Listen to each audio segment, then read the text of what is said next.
And here we are again. We're online and we're waiting for people to join. And if you're already out there, hello. And if you are out there, say hello back. Hello. Aha. Hello, Pinar from Turkey. Wonderful to see you coming in from Turkey. We're getting a very large international audience now, by the way, which is really gratifying. Delighted about it. Joan, hello, Joan. Yes, it is a beautiful day. And not hot, just beautiful. A bit like myself. Not hot, but beautiful.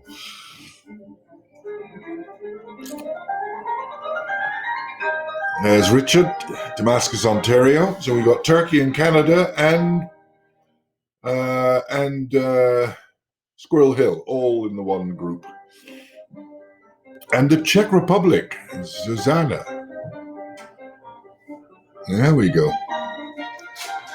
As I say, we're becoming an international little band of followers, which I find very gratifying.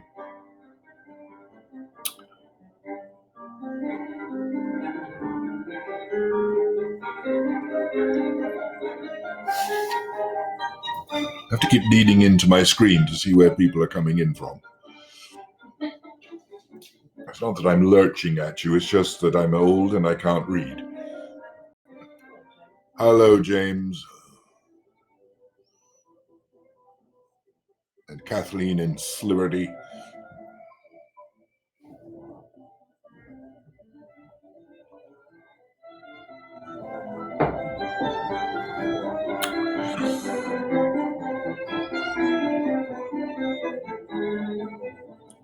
Buffalo, New York.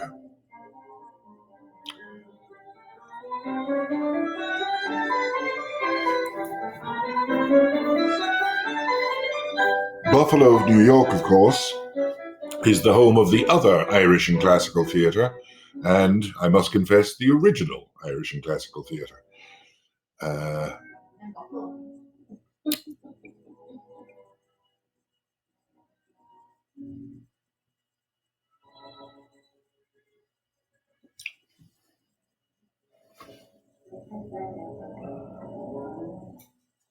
I must say we're delighted with the international flavour of our audience, but we didn't expect to get that much of an outreach, and yet here we are with people coming in from Turkey and from other all points east. We have people in India. We have people all over Europe, which is really nice. And the more we can spread that word, the happier I will be. If you are listening to us from somewhere that isn't the United States of America, please spread the word among theatre goers of your own community, because we'd love to get to know more people out there and share what we do here with people out there. And I'll come to that later in the broadcast. But we have plans on that point, since everybody is still somewhat in lockdown, and live theatre will be for some foreseeable time into the foreseeable future. We have alternative plans in the brew, and the more people we can make an outreach to, not just around the country, but around the world, the happier we'll be. As I say, we just want to build a family. More coming in.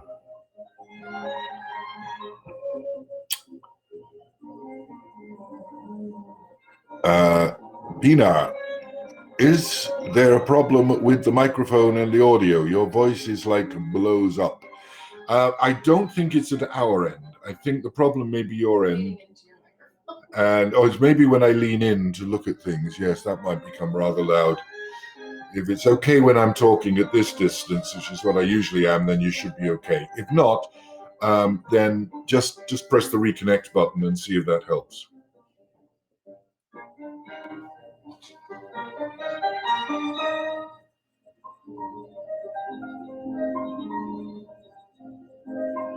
Hello, Shelley. Hello, Susie.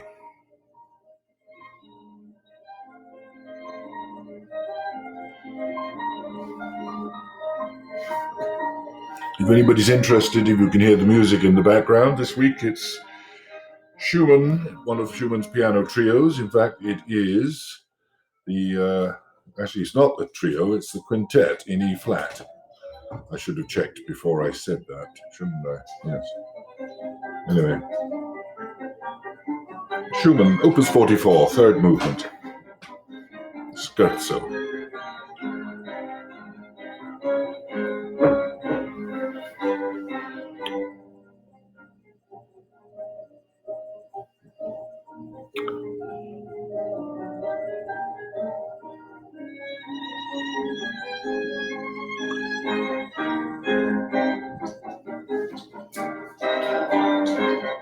If you've just joined, let us know.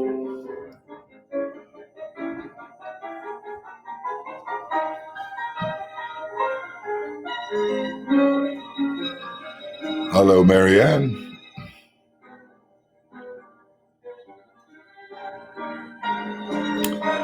And Patty, hello to you. Glad to be back myself. And it is Friday. It's amazing how quickly Fridays come round during this lockdown. I suspect with the fact that Allegheny County is moving to a code yellow as opposed to a code red, we'll get out and about a little bit more, but we must still be very careful. It doesn't mean it's gone away. It just means they're letting us out for a little bit. But let's all stay careful. Let's all stay well masked up, and let's never stop washing our hands.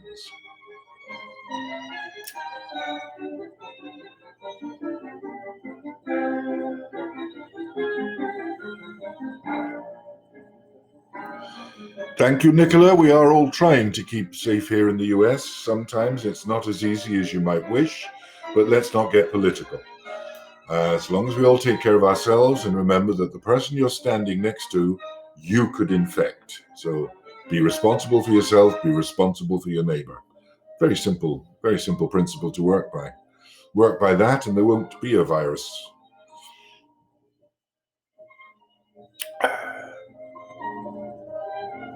Speaking of foreign lands, hello, Carol in Monroeville. Great that you've joined us. Feels like an awfully long way away. It's been so long.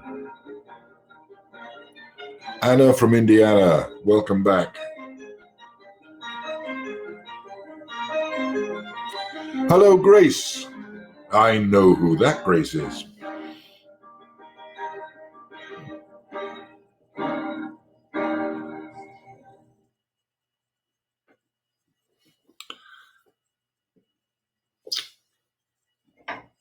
It's like the Friday roundup of all the suburbs of Pittsburgh. It's great to see all those things coming in.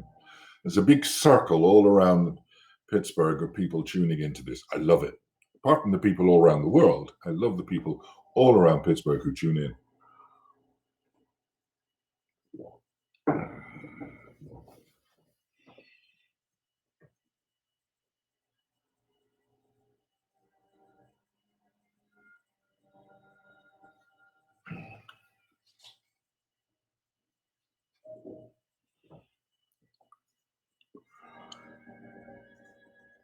Hello, Susan. I can't say hello to everybody, but generally speaking, hello to everybody. And thank you for joining us. We've got a couple of minutes to go before we start.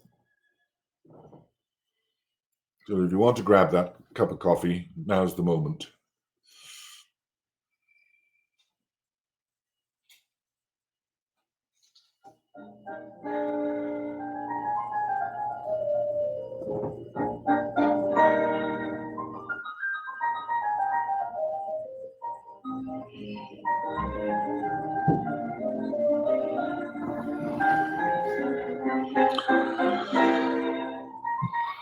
There's lots of sub-conversations go on the chat line, I've noticed, you know. I'm glad you're all chatting away to one another as well. That's nice.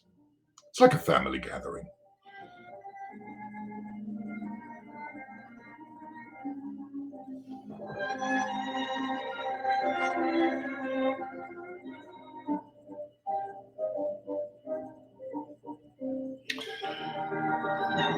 Kathleen, no, you didn't mention the book by Colm Tobin. I know Colm well. We used to be on the Arts Council of Ireland together.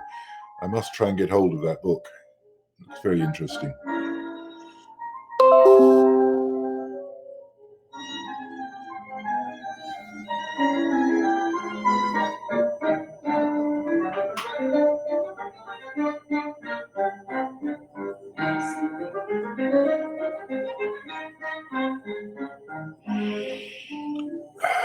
Robert, you seem to have a lot of friends on my chat line. Can I be a friend? That's South London to me. Hmm?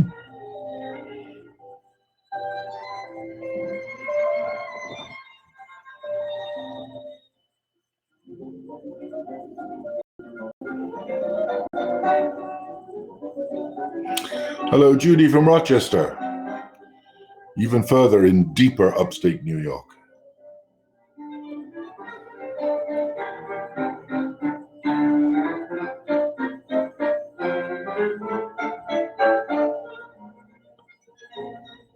Yep, Michael, Broadway.com has some great stuff that you can watch, and that you were able to watch those 3 plays is fantastic. As I say, I hope to do Woman of No Importance in the next couple of years. It's one that I think we did it a very, very long time ago, before I was even involved in the company. Although I did it a very long time ago as well, but in another country. Okay, so we've passed the 2 o'clock hour, so I suppose it's time that we make a start. I shall diminish the music considerably and begin. Now, this of all these webinar chats that I've done, I think this is one of the hardest to sort of contain. So I'm going to ask you to forgive me if I waffle a lot this week. Because I'm dealing with the likes, the life, the loves, and the lusts of Oscar Wilde. And you might almost describe this as the center part of his life. It coincides with the playwriting, and a certain amount of it tips over into what we might call the post-trial period. But I generally what I want to talk about is why he did what he did and why he behaved the way he did. And all of that is, I think, largely centered around how he felt about himself and the people he loved. Now, when we were talking about the plays last week, I was making a point that not simply was he writing great comedies, which of course they are brilliant, brilliant, brilliant comedies, but they were also extremely political. They were political satires. And if you were to try and find a point of comparison today, and don't quote me on this or say, oh no, you're saying too much. They were in their day the political satire that Saturday Night Live might be here, or the movie, things like Monty Python or other things might be considered. They were satirizing society and the way people behaved with one another, and especially people who considered themselves socially superior. And once, I think it is a natural Irish trait, once an Irish, particularly Irish writers or Irish entertainers suspect for the moment that you have high opinions of yourself, then you must be mocked. You must be brought down to a level of basic humility. And George Bernard Shaw actually had that wonderful quote: if you put an Irish, like in a kitchen, if you put an Irishman on a spit over a fire, you'll always find another Irishman to turn it. This is a sort of a natural trait. So anyway, when we looked at his plays, we looked at them, and again, everything I tell you may be wrong. I always like to remind you of that. This is my opinion, my view, and it's purely based on the fact that I've been doing these plays for a very, very long time. Oscar's Love's Life and Lust. Well, somebody said, why did you pick that title? I said, because that's basically what it was all about. His loves, his life, and his lust were things that he sort of created. He created a persona for himself. So let's take a little look at the people he loved, and just some particular, and then I want to examine a certain aspect of the way he viewed his relationship with other people. And it's all there in his writing. Now, it might be said that Oscar Wilde's first true love was his mother. And I suppose one could say that that is true of all men. The first woman that we ever grow to love is our mother, and the first true relationship we have with a member of the opposite sex is our mother. And very often we have greater intimacy with that woman than almost any other woman in the course of our lives, considering where we appear from and how we eat. So we are having a deep physical relationship with a woman from the moment of birth. Now, but with regard to Oscar, he grew to be, I suspect, in his own eyes and in the eyes of Speranza, his mother, there was an incredibly deep bond. She had a profound influence on him as he grew. I mentioned in a previous talk how she would hold these salons for the great, the wise, and the good of Dublin. They would all come to the house on Merrion Square. She would hold these salons, conversationes. Oscar would be there listening to the wit and wisdom of these highly intelligent, highly gifted, the meritocracy of Dublin. The aristocracy had gone, so it was a city of meritocracy. These were clever people. They lived around the corner, literally, from Trinity College. They lived on Merrion Square, where all the doctors and the scientists and the politicians, the intelligentsia, the writers, the artists. Across the other side of the square was Sheridan Le Fanu. Yeats had a house over there as well. So, at a later point. But Oscar was exposed to all of this wit and wisdom because of his mother, who encouraged him to be precocious. She wanted that. Also, we must remember that she only had one daughter, Isola, and Isola died very, very, very young. She was a small child. She was buried in the west of Ireland because that's where she died. In fact, the location of her grave is actually unknown. But he loved her as well. They were very, very close. And in fact, one of his earliest, you might say, love poems was written to his dead sister. And the point I want to make is that from a very early age, he seemed to use words more than gesture to demonstrate his emotions. I'll come back to that point. This is some of the poem. Tread lightly, she is near, under the snow. Speak gently, she can hear the daisies grow. All her bright golden hair tarnished with rust, she that was young and fair, fallen to dust. Lily-like, white as snow, she hardly knew she was a woman, so sweetly she grew. Coffin board, heavy stone, lie on her breast. I vex my heart alone, she is at rest. Peace, peace. She cannot hear lyre or sonnet. All my life's buried here. Heap earth upon it. Now that is, for a young boy to write that poem is quite remarkable, not simply because of the sentiment he felt about his dear dead sister, but because of the way he uses imagery in it. Imagery like she cannot hear lyre or sonnet. He's grabbing at words that mean something to him, that aggrandize the emotion with words. Now, I'm not going to make a big point about that, but I am going to come back to it. It's the poem itself. It's a deeply felt, if somewhat innocent attempt, but it does show that words were his way of demonstrating feeling, and even at a very, very early age. His early letters to his mother from school when he was at Portora Royal School in Enniskillen, his use of words, his use of verbal imagery is incredibly potent and powerful.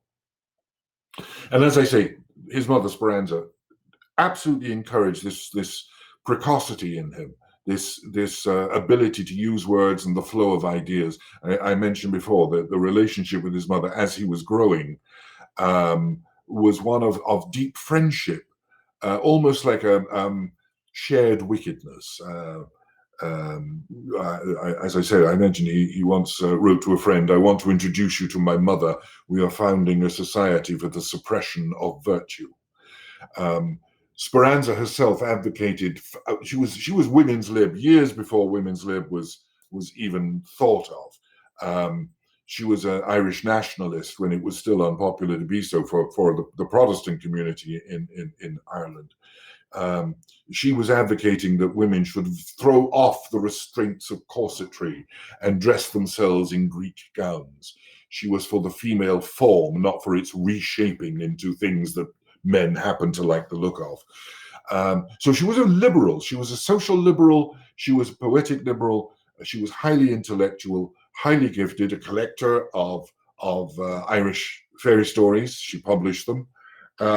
Just as her husband, Sir William, was an antiquarian, a collector, an amateur archaeologist as well. So they had a fascination with what one might call the antique, the antique art forms, that of poetry and literature and archaeology and folk tales and all of those things. There was a kind of romanticism around his childhood, and it was fostered by, as I say, the first great love of his life, his mother. Now, his next great love was a woman called Florence Balcom. And Florence Balcom was, she was one of the young Dublin social class. She was very attractive, a Dublin beauty. He met her in 1875. Now, he was only just 21 at the time. She was 17. And 17 then was very young. It wasn't the maturity. I mean, nowadays, when you consider the way 13-year-olds behave, but 17 was very young then and very protected. According to Wilde, she was, and I quote, exquisitely pretty. And they became acquainted. A fondness developed between them. And the Christmas of that year, a little significant thing happened. He gave her a gift for Christmas of a small gold cross that was engraved with their names intertwined. This was a bit like a pledge pin. This was saying, I am engaging you to be engaged to me. It was the precursor, the preparation for what would come next, which would be the betrothal and the engagement ring and eventually the marriage. He, I think, felt more for her than she for him. But I think it was one of those cases, yet again, of being in love with the idea of being in love with a beautiful young woman. It's very hard to sort of ascertain what their real feelings for one another were. There isn't enough material, but there are certain indications. Oscar actually, at that period in his life, was also having flirtations with other young girls. One might say that he had a preference for the more androgynous look, but the obvious link to that hadn't come out yet. He was still flirting with and attracted to and impressing young women.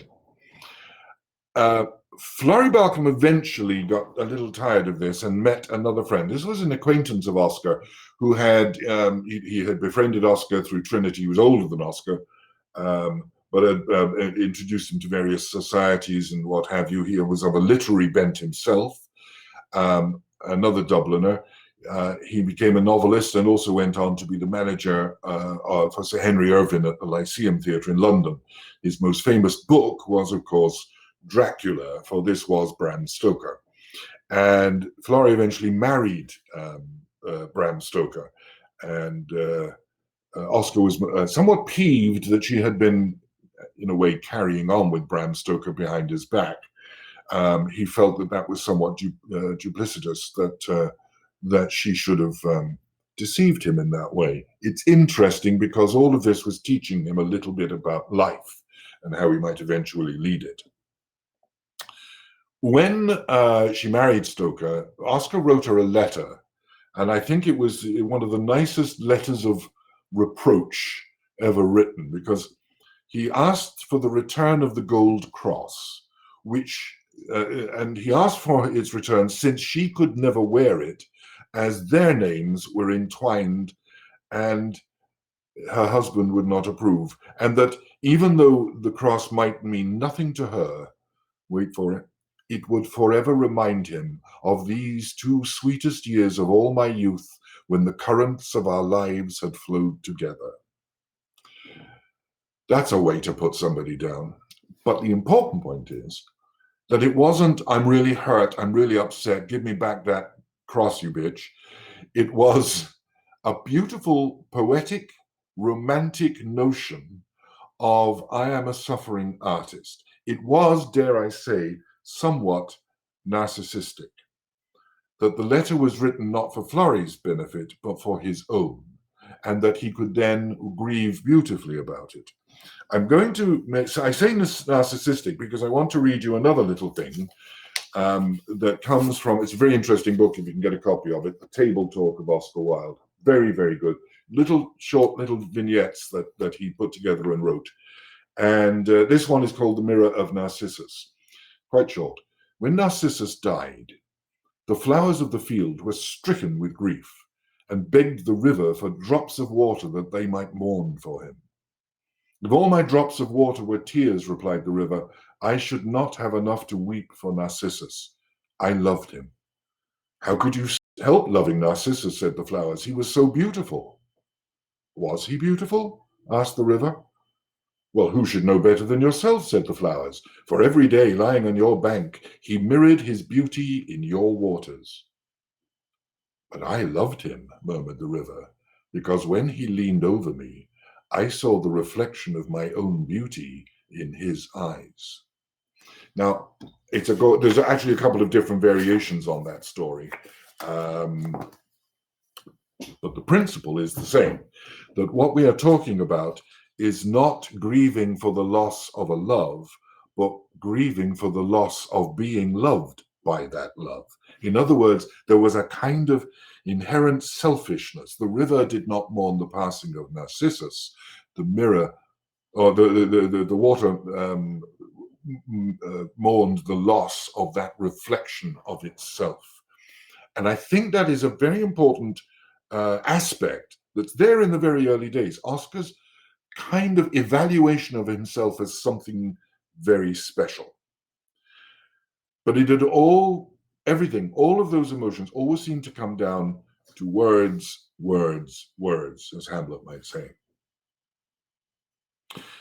The next in line, and there were quite a few, but the next significant one in line is a certain Constance Lloyd. Constance Lloyd was his wife. He married her. She remained his wife to the very end, until she died. He described her, and again, look at the way he described her to a friend. I'm going to be married to a beautiful girl called Constance Lloyd, a grave, slight, violet-eyed little Artemis, with great coils of heavy brown hair which make her flower-like head droop like a blossom, and wonderful ivory hands which draw music from the piano so sweet that the birds stop singing to listen to her. I mean, that's not a bad way to describe the girl you're going to marry, and I suppose anybody would feel slightly flattered with that. But again, she was a very attractive woman, slender, but in her own way, attractive in her own way, not so much in the way that Oscar creates a picture of her as some kind of visual perfection. The birds stop singing to listen to her. He almost wants her to be a kind of perfection, and anybody who wants their partner in life to be a kind of perfection is actually looking for one who will be a kind of reflection. He was constantly rhapsodic about her beauty, about her grace, about her charm, about this, about that, and the other. They married, they set up home. They eventually bought the house in Tite Street in Chelsea. Everything in that house reflected Oscar. Everything was white. W.B. Yeats talks, when he was a very young man, he was invited there for lunch one day, and people asked him, because Oscar was famous, what was it like? What was it like? And he said, well, the dining room was very strange. Everything was white. The walls, the ceiling, the carpet on the floor, the tablecloth, the dishes, everything in the room was white. It was a reflection of what Oscar saw as beautiful. I often think when you read the descriptions of the house and of the behaviors and of the people and the parties, how much of an influence Constance ever had over what went on in the, shall we say, the domestic aspect of Oscar's life. They had two sons, Cyril and Vivian. I'm not going to go too deeply into that. He loved his boys deeply. One always suspects, and indeed Vivian always thought that Oscar loved Cyril more than him, and always, when he talked about his boys, the only one he would mention by name very often was Cyril, but I think it was just the firstborn, and he had some obsession about that. The marriage continued all the way through the, shall we say, the problem aspects of Oscar's life and what we're going to talk about next week.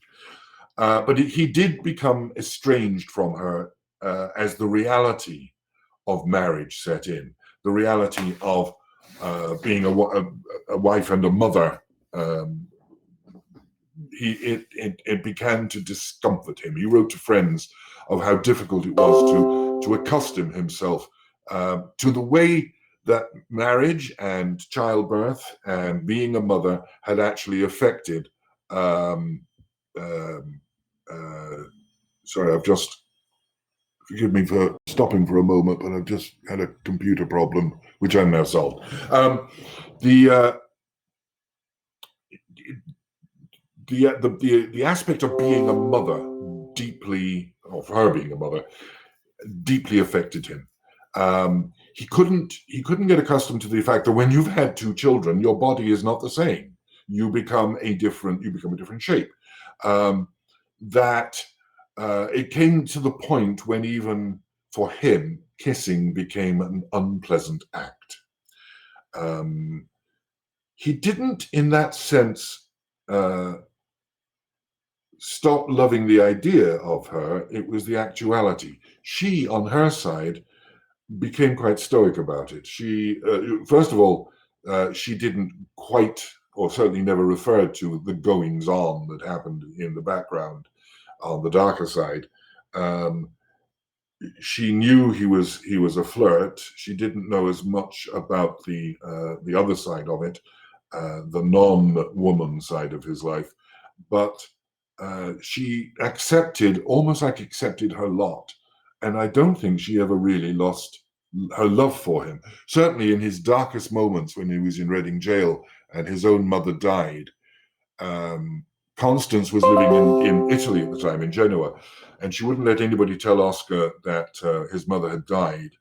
She traveled all the way to the UK, traveled to Reading jail. She wanted to be the one to tell him herself because she knew how much it would hurt and upset him. So her love for him never went away, even though I think his real love for her, whatever that might have been, did, I think, disintegrate is the right word for it. Now, it was around this time when he met the first great life changer for him. And I maintain the one true love in his life. And this was a young Canadian called Robbie Ross. Wilde, before I get into Robbie Ross, a little digression, Wilde was always attracted to the notion of the secret life. It appealed to his sense of romance. And as I said, as a young boy, he'd been brought up with that sense of romance, both in terms of patriotism, nationalism, the poetics, antiquarianism, folk stories, folklore. You know, apart from living in Dublin, he part of his life, he grew up in the west of Ireland, on Lough Cong in County Mayo, where his father had a big house, Moitura, now owned by one of you too, I think, and also further up in a small hunting lodge called Illan Row. So he knew the west of Ireland when it was quite bleak, quite barren, and what we would now think of as almost third world. The degree of poverty. A lot of those areas, the Irish language was still the first language. So his awareness of the sort of the romance, the romanticism of the wildness of the west of Ireland, accentuated by the experience that his parents had by taking him there and by bringing him to it. So anyway, this nurtured in him this fascination for the secret life. Even when he was at school in Portora as a boy, he actually wrote that he longed to be the defendant in a trial of Regina versus Wilde, the Crown versus Wilde, which is what happens in English law. Ironically, he would eventually get his wish. He would be the defendant in a trial of Regina versus Wilde. To quote him, "When the gods wish to punish us, they answer our prayers." Anyway, we met Robbie Ross, who was this young Canadian at Oxford in 1886. Robbie had heard of Wilde. Just about everybody had heard of Wilde at that point. So he went there as something of a celebrity, and this young undergraduate, what fascinated Wilde described him as like a little puck. Robbie was not by any means beautiful in Oscar's definition of beauty, but what fascinated Oscar was that this very much younger man, this undergraduate student, was so knowing. Robbie seduced Wilde, not the other way around.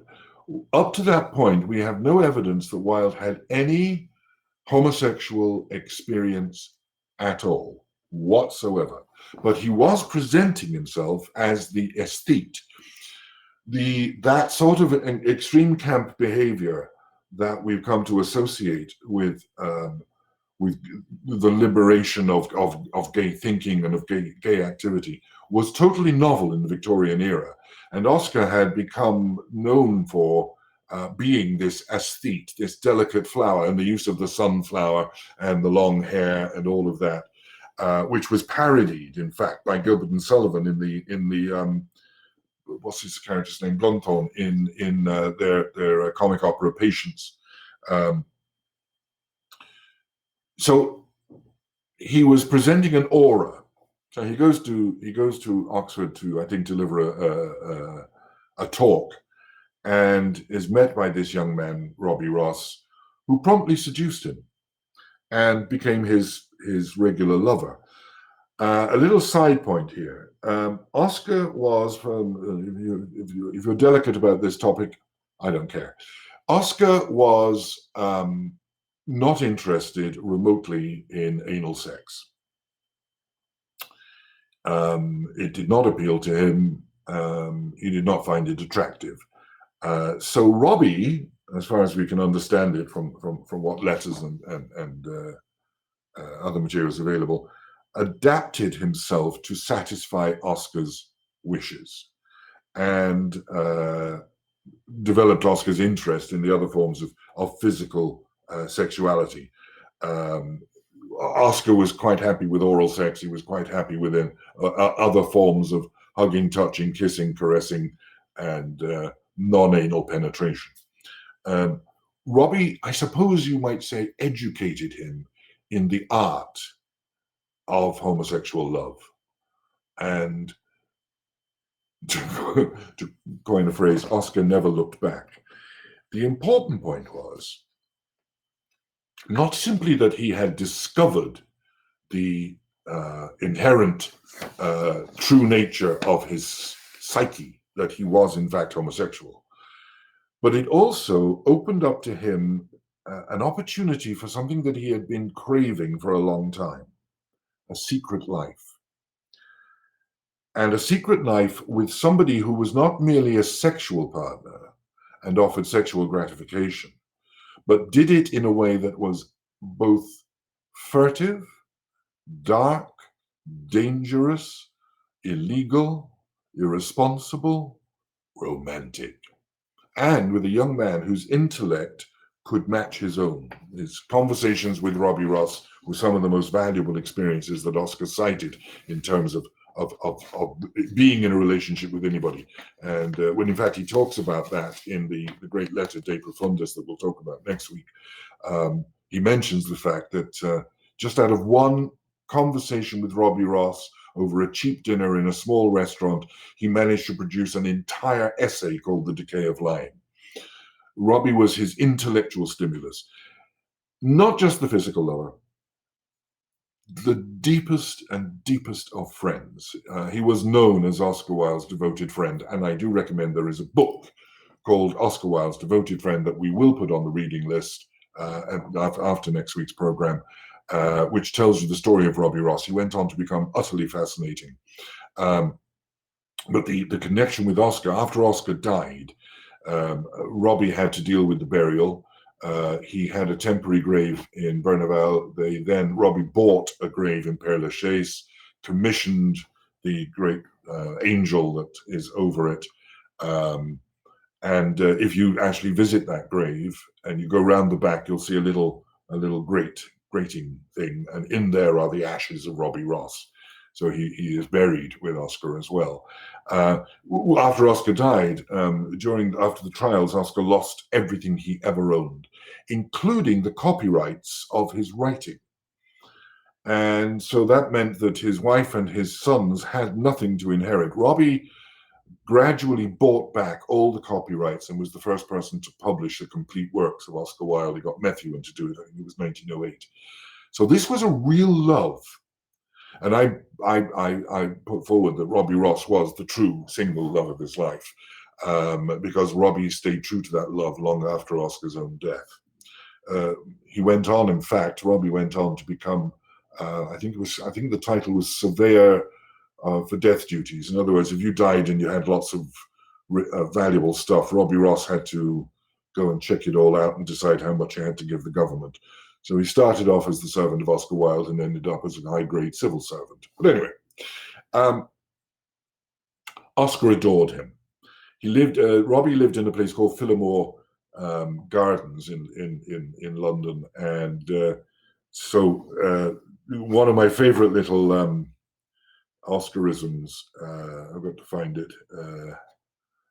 He wrote one of these little epigram things about Saint Robert of Phillimore. This was just purely to send up Robbie. There was a certain saint called Saint Robert of Phillimore. Every night, when the sky was yet black, he would rise from his bed and, falling on his knees, pray to God that he, of his great bounty, would cause the sun to rise and make bright the earth. And always, when the sun rose, St. Robert knelt again and thanked God that this miracle had been vouchsafed. Now, one night, Sir Robert, wearied by the vast number of more than usually good deeds he'd done that day, slept so soundly that when he awoke, the sun had already risen and the earth was already bright. For a few moments, St. Robert looked grave and troubled, but presently he fell down on his knees and thanked God that despite the neglect of his servant, he had yet caused the sun to rise and make bright the earth. Vanity, vanity, all is vanity. In that sense, Oscar is describing the vanity of his friend, but also reflecting upon the vanity of himself. That belief that it is I and I alone that is the causality of anything that is of worth and value. And I think, to a large degree, that was one of Oscar's sins. But with the influence of Robbie Ross, Oscar began to develop almost like an alter ego. He was still, his capacity to produce words was limitless. I mean, he was described, Bosie Douglas described him as the Lord of Language. But now he could become a challenger of society, not just by the words he wrote, but by the deeds he committed. Not that he was unique in this. I mean, Victorian society was awash with a homosexual underworld, but the activity was furtive, deeply, deeply underground. You could not emerge because sodomy as a crime had only recently stopped being a capital crime, but you could be sent to prison for a very long time if you were proved to be a sodomite. The reason Oscar was caught was a change in the law, that introduced, when you couldn't prove sodomy, introduced a thing called gross indecency. And that's what Oscar was prosecuted on. But the whole underworld of London at that time, homosexuality was rife, but secret. And even the Prime Minister was guilty of it. We'll come to that again because it also affects the story of Oscar.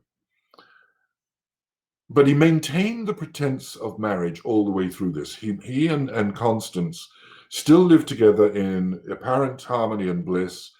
There was no sexual congress between them, but still he was a central part of her life, and she of his, and most importantly, the boys. His boys he adored beyond all measure, and wrote so many things for them. So many of the little stories in this volume were written for the boys, just as the fairy tales and other poems were written for them. He would write beautiful little monograms about, for instance, he would describe science to them in a very strange way. There's the story of the magnet and the iron filings, and that the iron filings are on a piece of, on the tabletop, and there's a magnet in the middle, and the iron filings say to one another of their own free will, wouldn't it be nice to go and visit the magnet?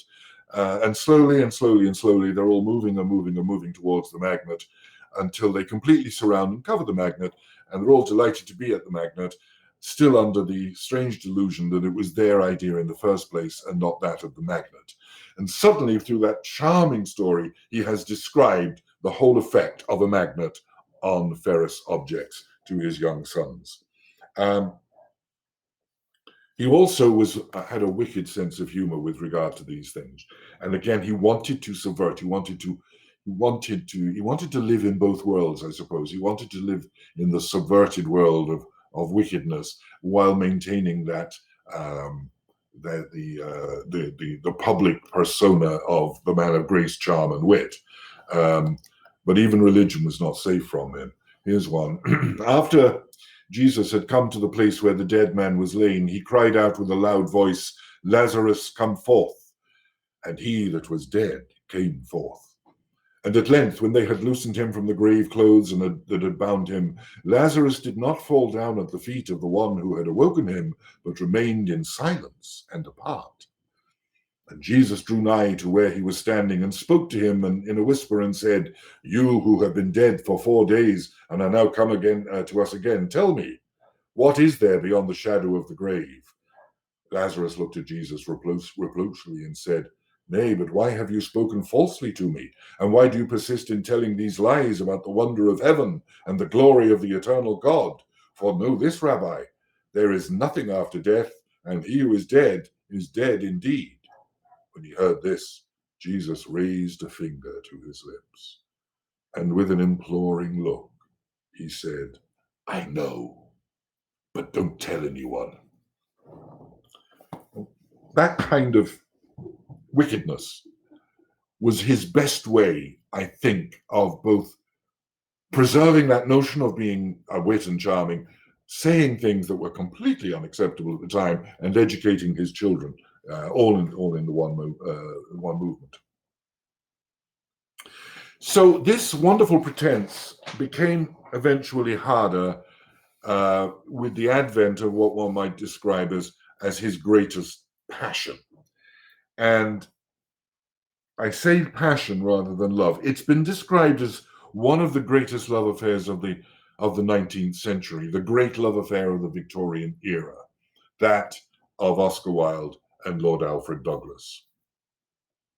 To my mind, and I've said it already, so it's no surprise, I believe the great love affair was that with Robbie Ross, but because it was a love affair of the intellect, their sexual activity really did drift away.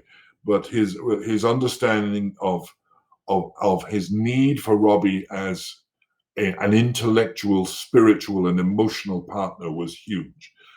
For Bosie Douglas, it was lust initially.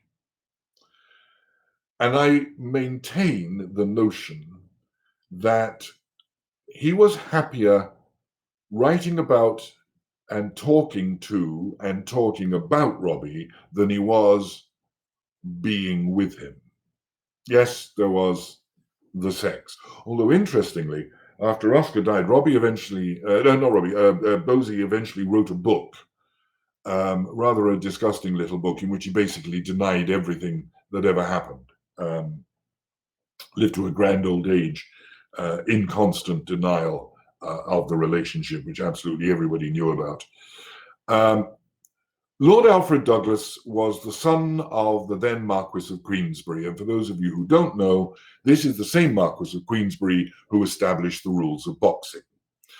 The Marquis was a sporting man, rode to hounds, as they say, of which Oscar once wrote about fox hunting, the unspeakable in hot pursuit of the inedible. Which I think anybody who's ever watched a fox hunt would agree with, didn't please the Marquis. Although the Marquis started off as being a great fan of Oscar. Marquis of Queensberry, he was a bore in many ways. He was a very angry man in many ways. He was a very cruel man in many ways. But he was not an uneducated man. He was not inarticulate. And in fact, he was one of those who, when Oscar would hold court at the Café Royal in Piccadilly at the height of his popularity, have these lunch parties, these endless champagne drink swilling lunch parties. The Marquis was often there and was quite a fan. It was only when the rumors began to spread that Oscar and his son, Lord Alfred, by the way, the word Bosie is a family name. It was a corruption of Boise. But Bosie Douglas, when the Marquis discovered that something was possibly going on, he desperately wanted to get his son out of it. And one of the reasons being that his elder son had, and I quote, accidentally shot himself while cleaning his shotgun. What in fact was the probable truth of that is that the elder son was having an affair with the then Prime Minister, Lord Rosebery. As I say, it was all very underground in Victorian England.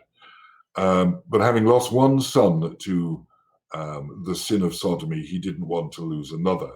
So he went out of his way to try to separate Bosie and Oscar. Oscar was totally and completely obsessed. Once he met Bosie, he could not get him out of his mind. And that's where I think the interesting thing comes. And again, this is my opinion, this is my view of it, and read up on this because it's utterly fascinating and find your own opinions on it. But I believe that the obsession, now there is a thing in terms of human relationships, and I only discovered it myself about 2 or 3 years ago when I was working on an adaptation of something. And this is a state of limerence. Limerence is where you attach emotions to somebody else that you feel but may not be felt in return. In other words, you see somebody, you meet somebody, you have a conversation, you fall instantly in love, and then your mind begins to work on the principle that they love me.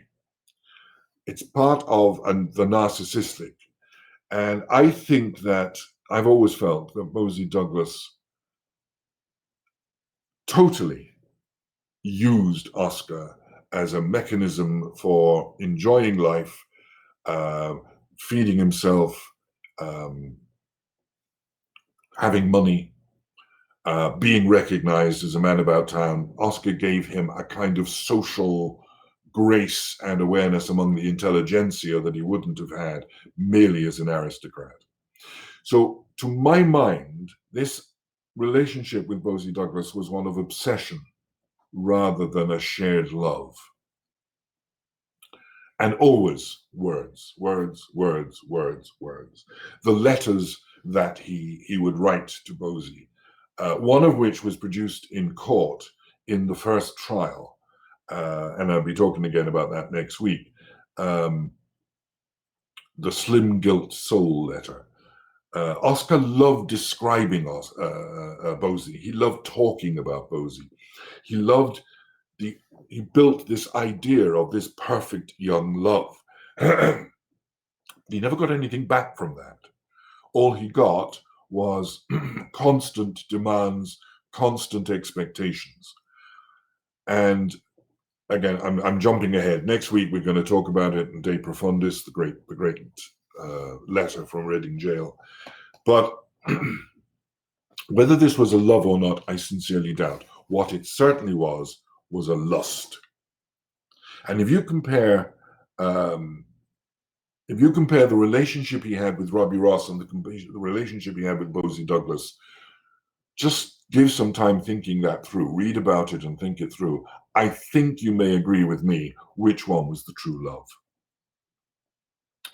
But one thing Bosie did give him was the motivation to write beautifully. And I think in a way that the true, almost spiritual satisfaction that he equated to a sexual satisfaction came in his capacity to write beautiful words about Robbie. And also the fact that he could have the illicit relationship, that he could be secret, that there could be something going on that was underground and dangerous and romantic. Now, I want to talk a little bit about one of the plays that, to my mind, is the I'm going to get my notes here. One of the greatest pieces of evidence to this notion that lust was a dominant feature in in the underground Oscar. It was not about love, it was about lust. But it wasn't, as I say, Oscar had limited interest in physical sexuality. It was the idea of it, the romance of it, the wickedness of it. That's what fascinated him.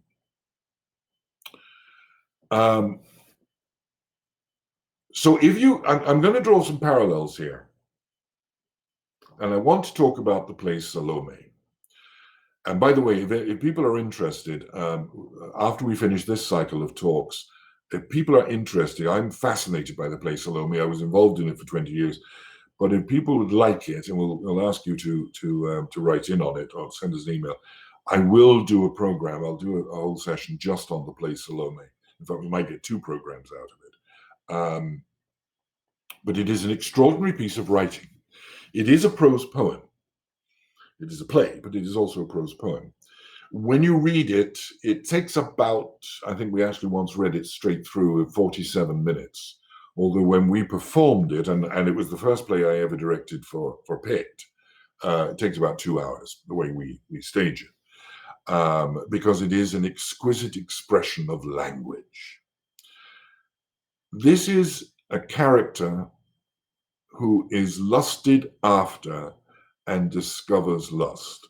It is about the corruption of innocence and the discovery of corruption.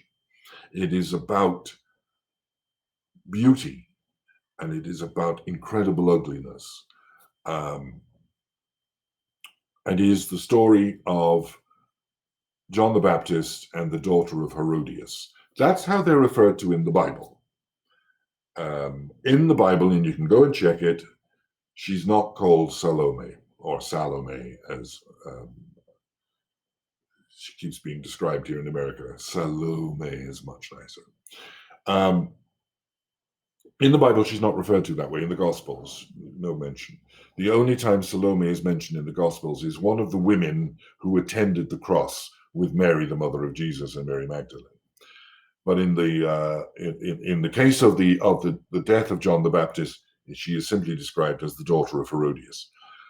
In the time that he wrote this play, it was you could not, under any circumstances, mention the names of saints and people on stage. So he had to change the name of John the Baptist and called him Yochanan, which has a wonderful sound to it.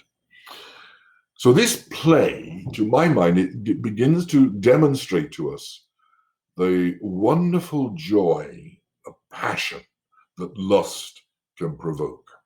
Lust is, after all, one of the 7 deadly sins. And his use of words to create images that are potent. The very opening of the play Salome is a conversation between the page of Herodias and a young Syrian. He wrote this in French originally and translated it, rather like Beckett writing Waiting for Godot. En attendant Godot became Waiting for Godot. Oscar wrote Salome in French. The first English translation was done by Lord Alfred Douglas Bosie. It wasn't great, and Oscar eventually retranslated it himself. But this conversation, just look at the way that the word images come to things that are mildly erotic and slightly unpleasant. Page of Herodias begins. Look at the moon. How strange the moon seems. She is like a woman rising from a tomb. She is like a dead woman. You would fancy she was looking for dead things. Young Syrian goes on. She has a strange look. She is like a little princess who wears a yellow veil and whose feet are of silver. She is like a princess who has little white doves for feet. You would fancy she was dancing. No, she is like a woman who is dead. She moves very slowly. Now, within that little exchange, you have two wonderful images of exactly the same visual stimuli. They're looking at the moon in the sky.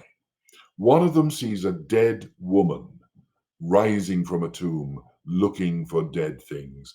And one of them sees a little princess with a yellow veil, whose feet are of silver, with little white doves for feet. You would fancy she was dancing.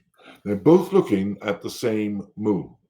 They are both seeing two things. One is something that is lusting for death, and the other is something that he might lust after. We see in other things what we choose to see. We don't see what actually is. We project onto other things our own desires. Desire being another word for lust. He presents the character of Salome. Now, it has been argued on many occasions. When he wrote the play, originally he wanted Sarah Bernhardt to play Salome, and she turned it down because she said the play should be called Herod, because it's all about Oscar and Oscar's own self-awareness about his own desires and his own lusts. Salome is presented very androgynously. She is young, she is beautiful, she is desired, she is virgin, she is innocent. And being subversive, that innocence must be destroyed. That innocence must be corrupted. Just as Oscar's innocence was corrupted, and just as he corrupted the innocence of others, because in that there is tremendous romance. Not romance in the sticky, icky Disney way, but the romance of life being lived at an absolute extreme. Salome comes out onto the terrace, and Herod has been, how might one say, looking at her in a particular way all evening. I will not stay. I cannot stay. Why does the Tetrarch look at me all the while with his mole's eyes under his shaking eyelids? It is strange that the husband of my mother looks at me like that. I know not what it means. In truth, yes, I know it. So here we have this wonderful innocent who is being ogled, lusted after by her stepfather. He cannot take his eyes off her. He looks at me all the while with his mole's eyes under his shaking eyelids. We are describing the lust of the Tetrarch. We are describing the lust of him with power over that which is innocent. Salome fears being the object of lust. She wants to get away from it. She doesn't want anything to do with it. She is the innocent virgin. She is representing the purity of youth. And Oscar loved the purity of youth. But within that love, there was also the desire to corrupt it. She talks about herself and her purity. How good to see the moon is a very potent image in this play. How good to see the moon. She is like a little piece of money. I love that line. You would think she was like a little silver flower. The moon is cold and chaste. I'm sure she is a virgin. She has a virgin's beauty. Yes, she is a virgin. She has never defiled herself. She has never abandoned herself to men like the other goddesses. And don't forget, Diana, goddess of the moon, according to Greek law, was a virgin until defiled. So there you have Salome almost reveling in her own purity. There is a passion, a romance in her for her own purity, for her own virginity, her own innocence. So you might say to yourself, okay, now we got the picture. You got dirty old man Herod lusting after absolutely pure and innocent Salome. That's an easy subject for a play. Well, that's it. No, it's not. Because Oscar is too clever, because he recognizes that purity is neither pure nor innocent. What was the line about truth? The truth is rarely pure and never simple. And that is absolutely true about this, that the innocence that's represented by Salome, and Salome in this sense represents all the innocent youth that Oscar was aware of in his life, including himself, but that it must be corrupted. And corruption, remember, go back to the plays, corruption was one of the two great, class and corruption. But here we have Oscar's own corruption coming out in this great, this magnificent play. I think it's one of the most wonderful things. When Salome finally gets to see Yochanan, John the Baptist, the prophet, who's wrapped up in a loincloth and lives in the desert on locusts and wild honey and all of that, and screams and rants about, people are going to suffer and the hell and damnation and the coming of the Lord and all of that kind of thing, prophesying the coming of Christ. What does she see? What does she say? Yochanan, I am amorous of thy body. Thy body is white, like the lilies of the field that the mower hath never mowed. Thy body is white like the snows that lie on the mountains, like the snows that lie on the mountains of Judea and come down into the valleys. The roses in the garden of the Queen of Arabia are not so white as thy body, neither the roses in the garden of the Queen of Arabia, the perfume garden of spices of the Queen of Arabia, nor the feet of the dawn when they light on the leaves, nor the breast of the moon when she lies on the breast of the sea. There is nothing in the world so white as thy body. Let me touch thy body. So this wonderful image of the pure and innocent Salome, representative of all that is pure and innocent in youth, suddenly sees a naked man in front of her and says, I want that. Suddenly sees not the romanticized image, but the reality of the flesh, and lust begins to grow. And Yochanan rejects her. What happens when young people who fall instantly in love get rejected? They get nasty. And again, all the innocence of youth fades away instantly. He says, back, daughter of Babylon, by women came evil into the world. Speak not to me, I will not listen to thee. I listen but to the voice of the Lord God. To which Salome responds, thy body is hideous. It is like the body of a leper, like a plastered wall where vipers have crawled, like a plastered wall where scorpions have made their nest. It is like a whitened sepulchre full of loathsome things. It is horrible. Thy body is horrible. Oh, you can hear the spoiled child. Oh, God, you can hear it so much.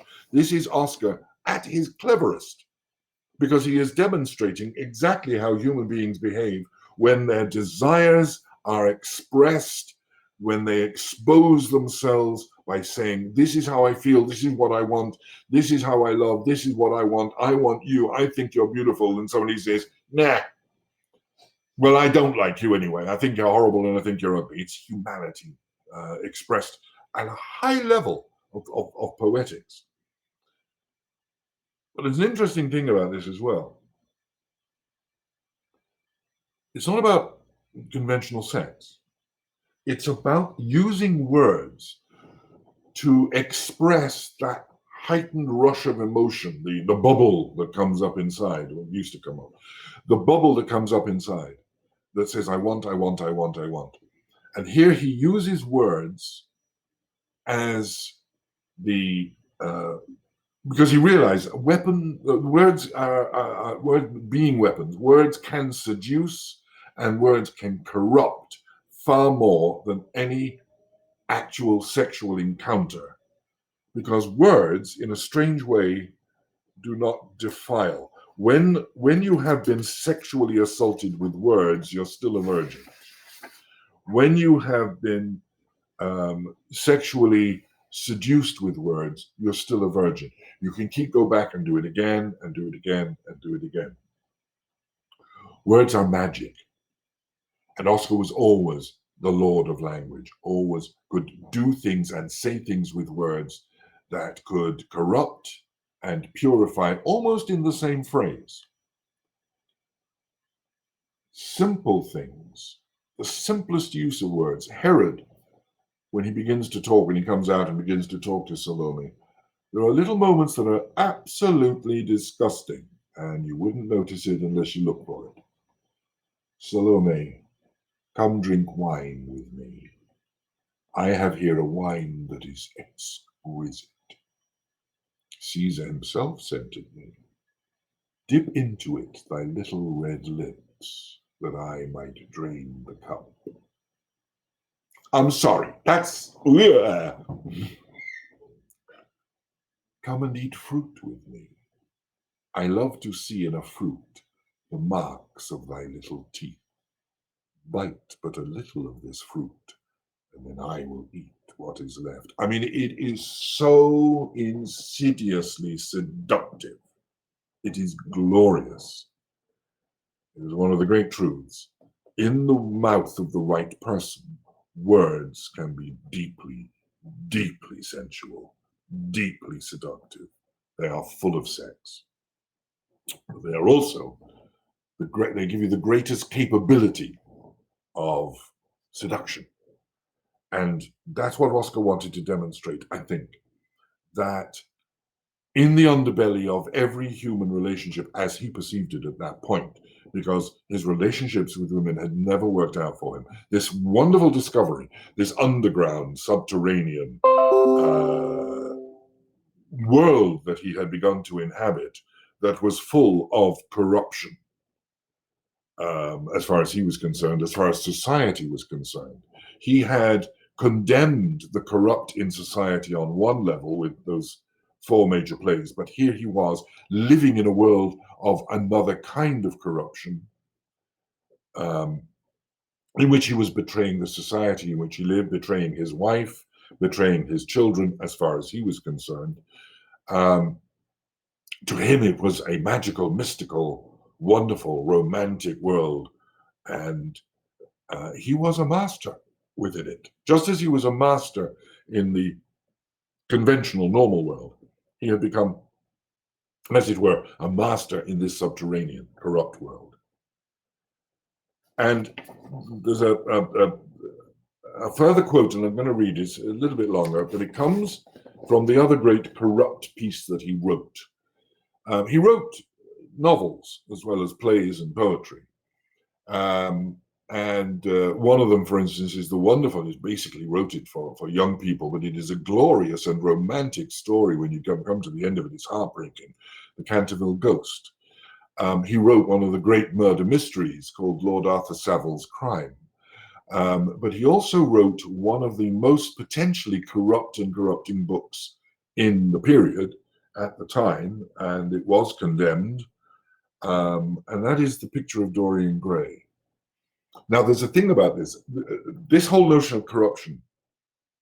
There were several novels in that late Victorian period concerning that kind of corruption of the human soul, the human spirit. Frankenstein is one of them. Dr. Jekyll and Mr Hyde is another by Robert Louis Stevenson. But Dorian Gray is really fascinating and I think stands out because it is about that desire to be in love with oneself in perpetuity. And we talked about that. Lord Goring talking about, self-love is the beginning of a lifelong romance. The adoration of oneself, the adoration of self, that we put oneself at the center of the universe, that when we look into the mirror of the river sees only its own beauties reflected in our eyes, because the river's vanity is greater than ours. And it is in Dorian Gray that vanity is brought to its most extreme, and that lust for life, that lust for youth, that lust for beauty is expressed in its most extreme. Dorian, on looking at the painting, saying, I will grow old, and this will always be as beautiful as it is. How I wish that could change, and that the painting grow old, and I retain my youth and beauty. And of course, the gods punish us by answering our prayers. So Dorian retains his beauty. But when you have retained that beauty, when you have retained that youth, for years upon years upon years, and when your friends around you have grown old and died, and you're still there, still young, still looking as fresh as you were at the age of 21, and you're now 70, and you've lived a life that is so dissolute that you've experienced everything because you could, because it would never reflect itself on your own beauty. Your vanity would be secure no matter what you did. It has a deeply corrupting effect. And I think there is a sequence in the play where Oscar actually comes to describe that sense of what it was like in his life, for his life. And I'm going to read this to you, Dorian talking. There are few of us who have not at some time wakened during a night of horror, when through the chambers of the brain sweep phantoms more terrible than reality itself. In black, fantastic shapes, dumb shadows crawl into the corners of the room and crouch there. But as we watch the dawn remaking the world, from veil after veil of thin, dusky gauze is lifted, by degrees the forms of colors of things are restored to them. But it may be that our eyelids might open upon a world that will not yield to the day. A shadow world where reality might have no place, where there was no obligation, no regret, no memory of joy having bitterness, or pleasure its pain. It is to the creation of such a world that I have dedicated my life. I filled my nights to the brim with pleasure. The more I have known, the more I have desired to know. The more I have fed my hungers, the more ravenous I have grown.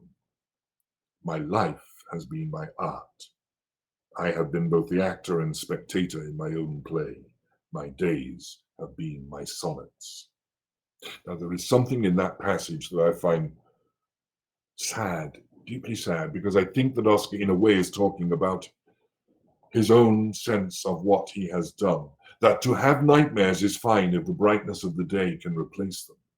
But to have reached that point when, as your eyelids might open, on a world that will not yield to the day, a shadow world where reality might have no place, where there was no obligation, no regret, no memory of joy having bitterness or pleasure its pain, where you were living in a world where everything has been done to the point that nothing matters, that everything is in its own way become drab and meaningless and dull, that you have in fact corrupted life and the living of it. And that, I think, is a rather beautiful expression of where I think Oscar got to at the point at which his life began to collapse, and possibly an indication of the true reason why he didn't run away, but stayed to be put on trial, and ultimately the destruction of his life.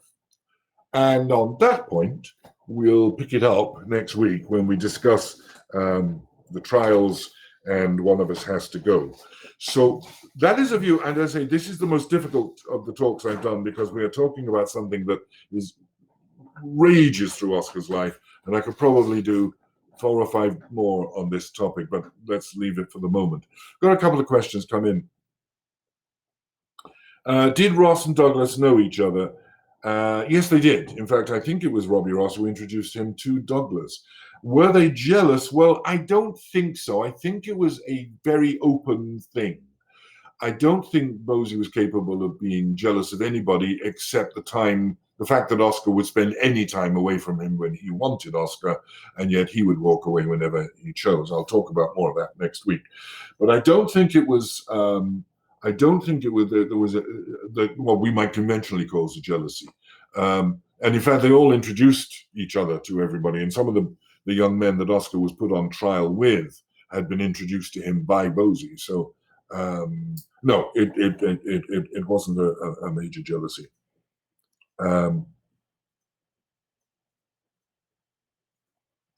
Did Wilde say something like, I've heard this one before and I don't know the answer.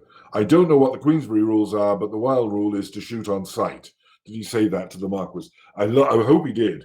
There was that occasion when the Marquis came round to Oscar's house, and I think he was convinced that Bosie was there, and he brought two of his grooms, from the stables with him, and I think their idea was that they were going to beat up Oscar.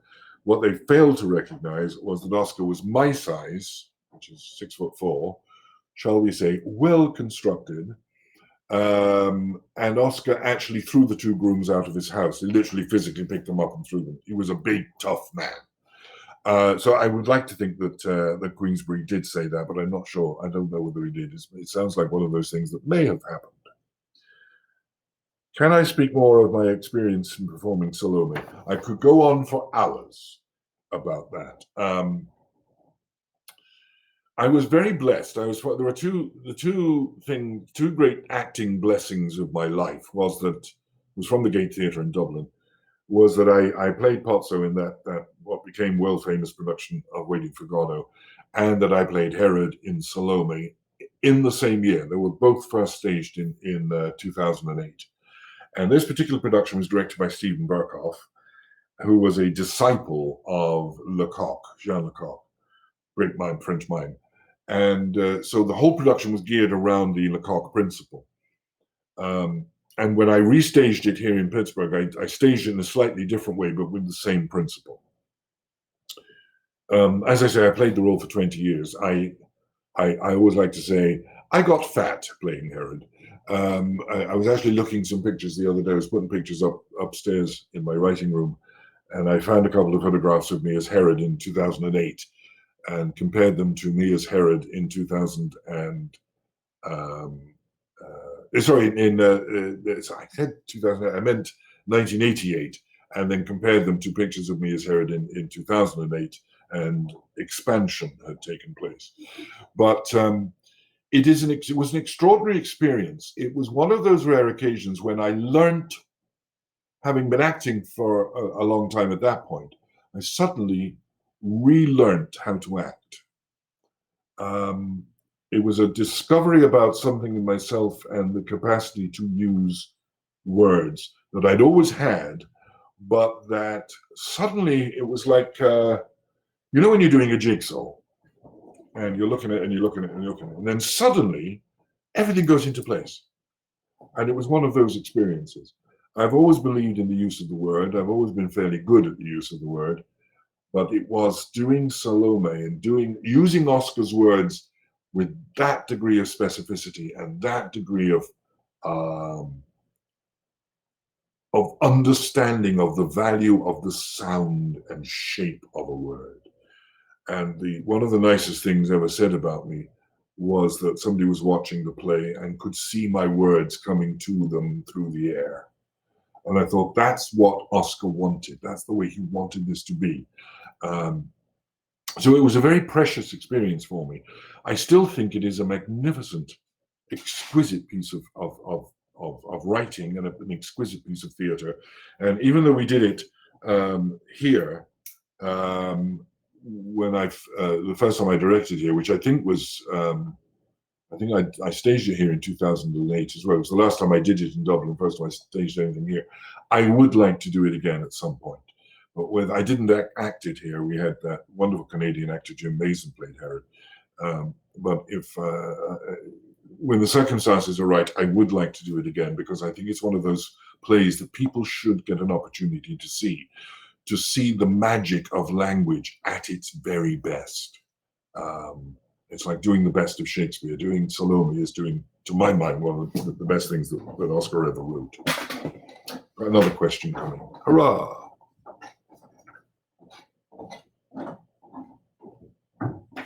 Do I think Faust and Dorian Gray are similar? And what, if yes, which perspectives? Yes. You see, it's all about,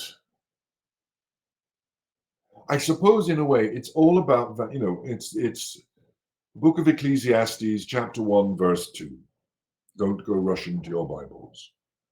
Vanity, vanity, all is vanity.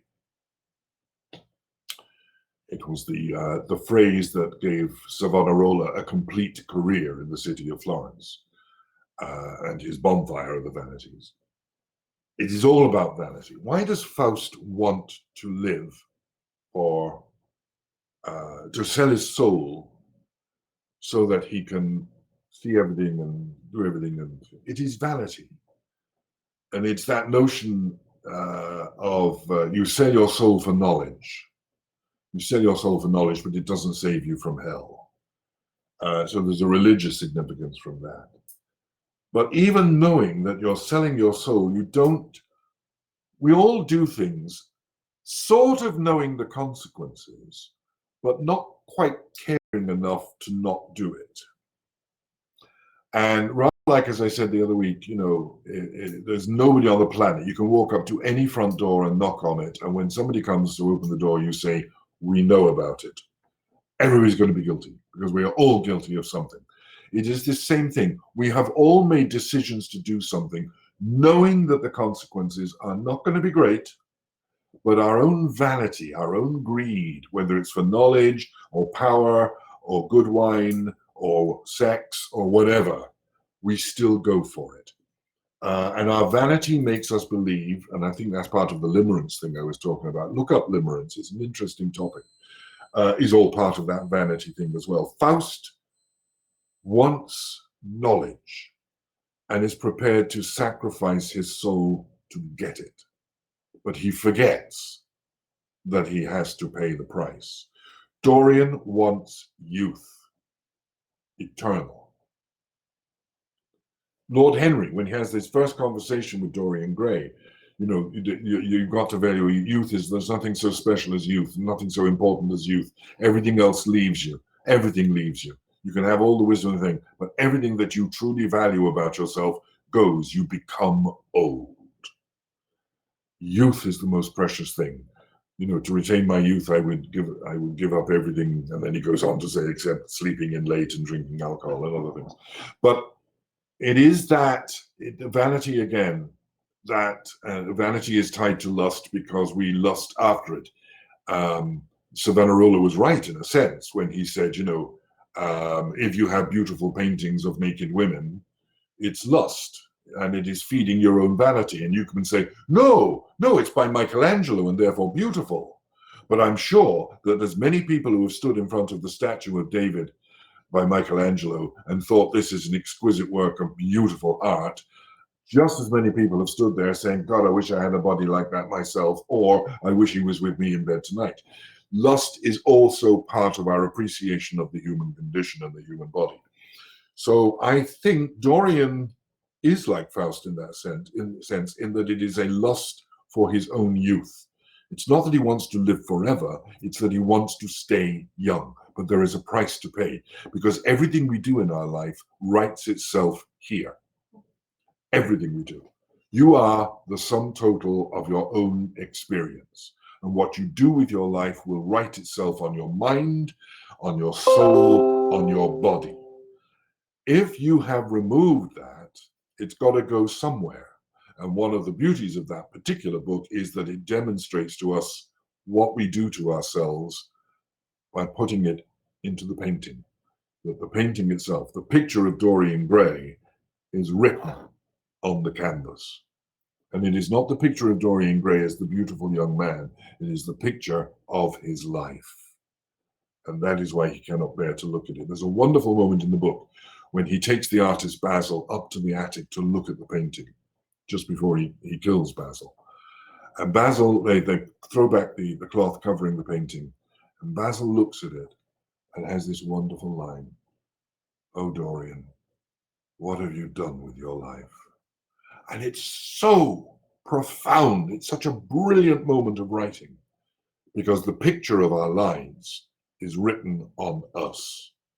And the book is wonderful in that it takes that picture and puts it one step aside, but you cannot escape it, and Dorian cannot escape it. And at the end of the book, when he tries to destroy the painting, he is simply destroying himself. And what is left on the floor and what is left on the canvas is the image of Dorian as Basil painted it, and on the floor, the image of Dorian as he had lived his life. It's glorious. It's every bit as potent and powerful and brilliant as Goethe's Faust. There you go. We've got anything else in there? Yes. Oh, yes. Yeah. I like that one. Is it Elaine or Eliane? Vanity is definitely my favorite sin, Al Pacino. I agree with him there. By the way, Al Pacino also did Salome, and he actually wanted to do it at the Gate, but fortunately my boss there wouldn't let him. Yes, yeah, I'd be interested in talking more about Salome. Salome is a really potent play because it's not just the play in itself, but also about how he's writing and what he's writing and what he's saying. So if there are enough people who want to do that, we will do one or two webinars on that topic in the what did other writers think?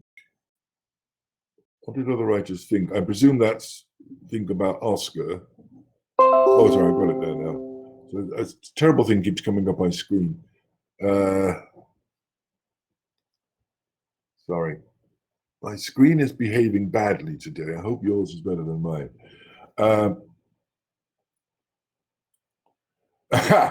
Yes, Nicola, you've got a very good quote there.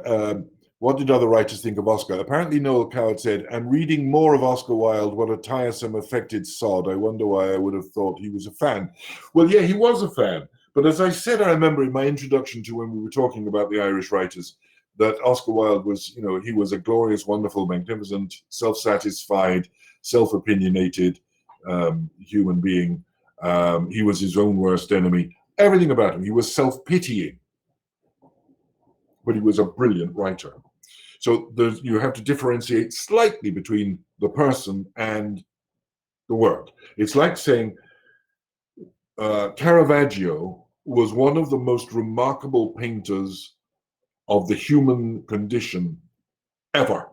He would take, he would take guys off the street. He would take prostitutes. He would take child prostitutes and dress them up in beautiful costumes and paint them because their faces had their life written all over it. Caravaggio is a perfect example of what I mean about you are the sum total of your experience and your life is written here. And he would use these faces and create art of phenomenal quality. He was also a complete and absolute bastard, a murderer, a sodomite, everything that was possibly wrong. He was, in other words, extremely politically incorrect. That doesn't mean we should destroy the art, because you must separate the art from the artist. So Noel Coward, yeah. One little tiny, I talked about Robbie Ross, and one of the things that happened with regard to Robbie Ross, that before Robbie died, in the last few years of his life, it became a thing that new people in the art scene, in the 20s, in the 1920s, one of the great things if you were a new artist on the scene, especially a new writer, you'd be brought to meet Robbie Ross, and he was considered the great guru.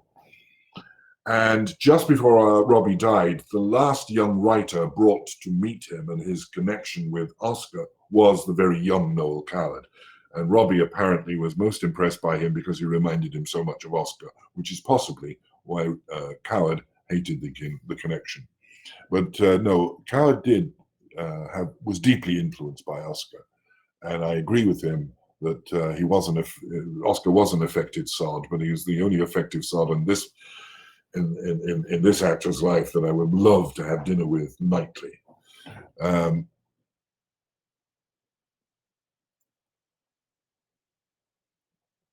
Yes, good question here, Suzanne.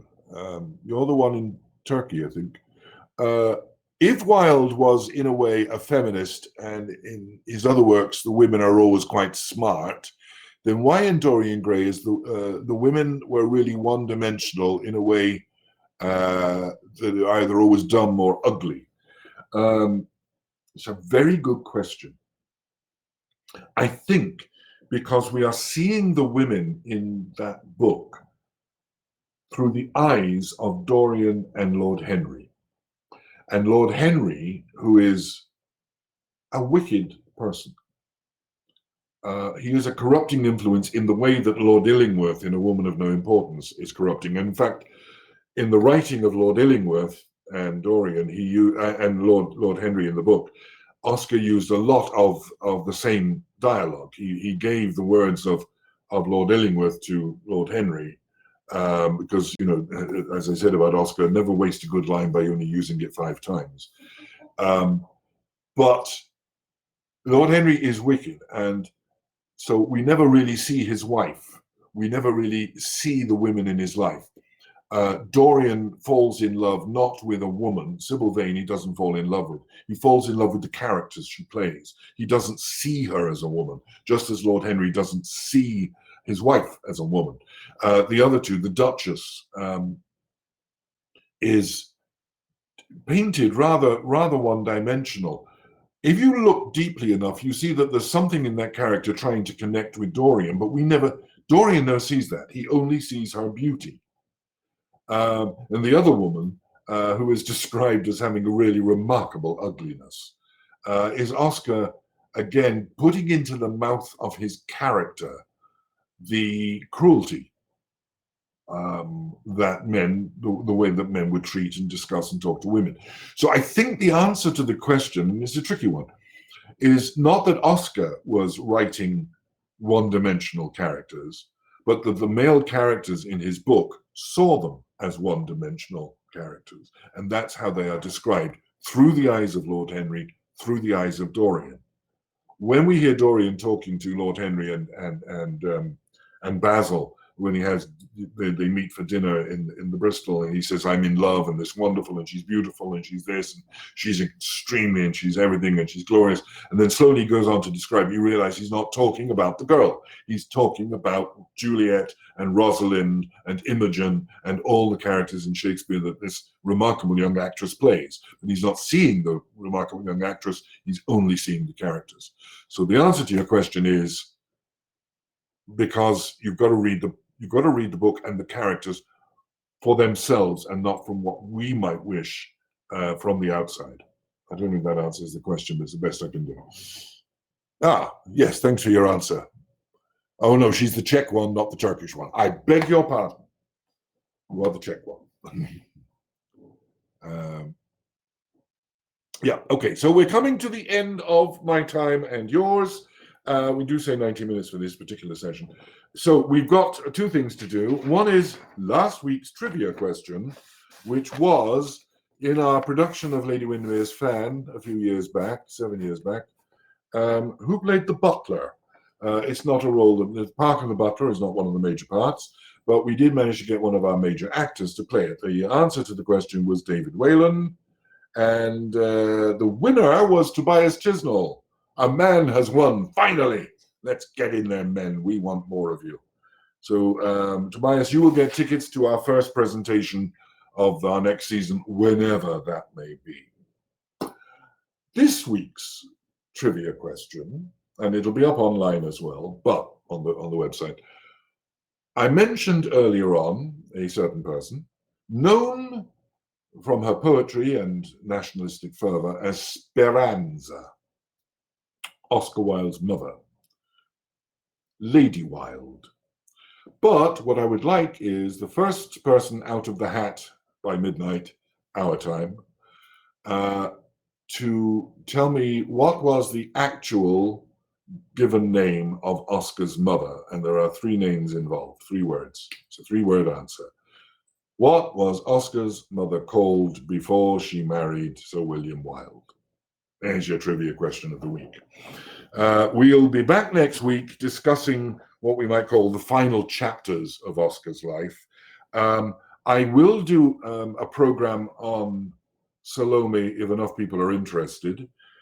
Next week, I'm going to tell you a little bit about what we're planning for those of you in person, and even for those of you around the world, what we're planning for the upcoming season, because as we all know, the likelihood of live theatre happening again over the next months is highly unlikely. So like other theatres, we have to come up with programs and activities to entertain and educate and delight you.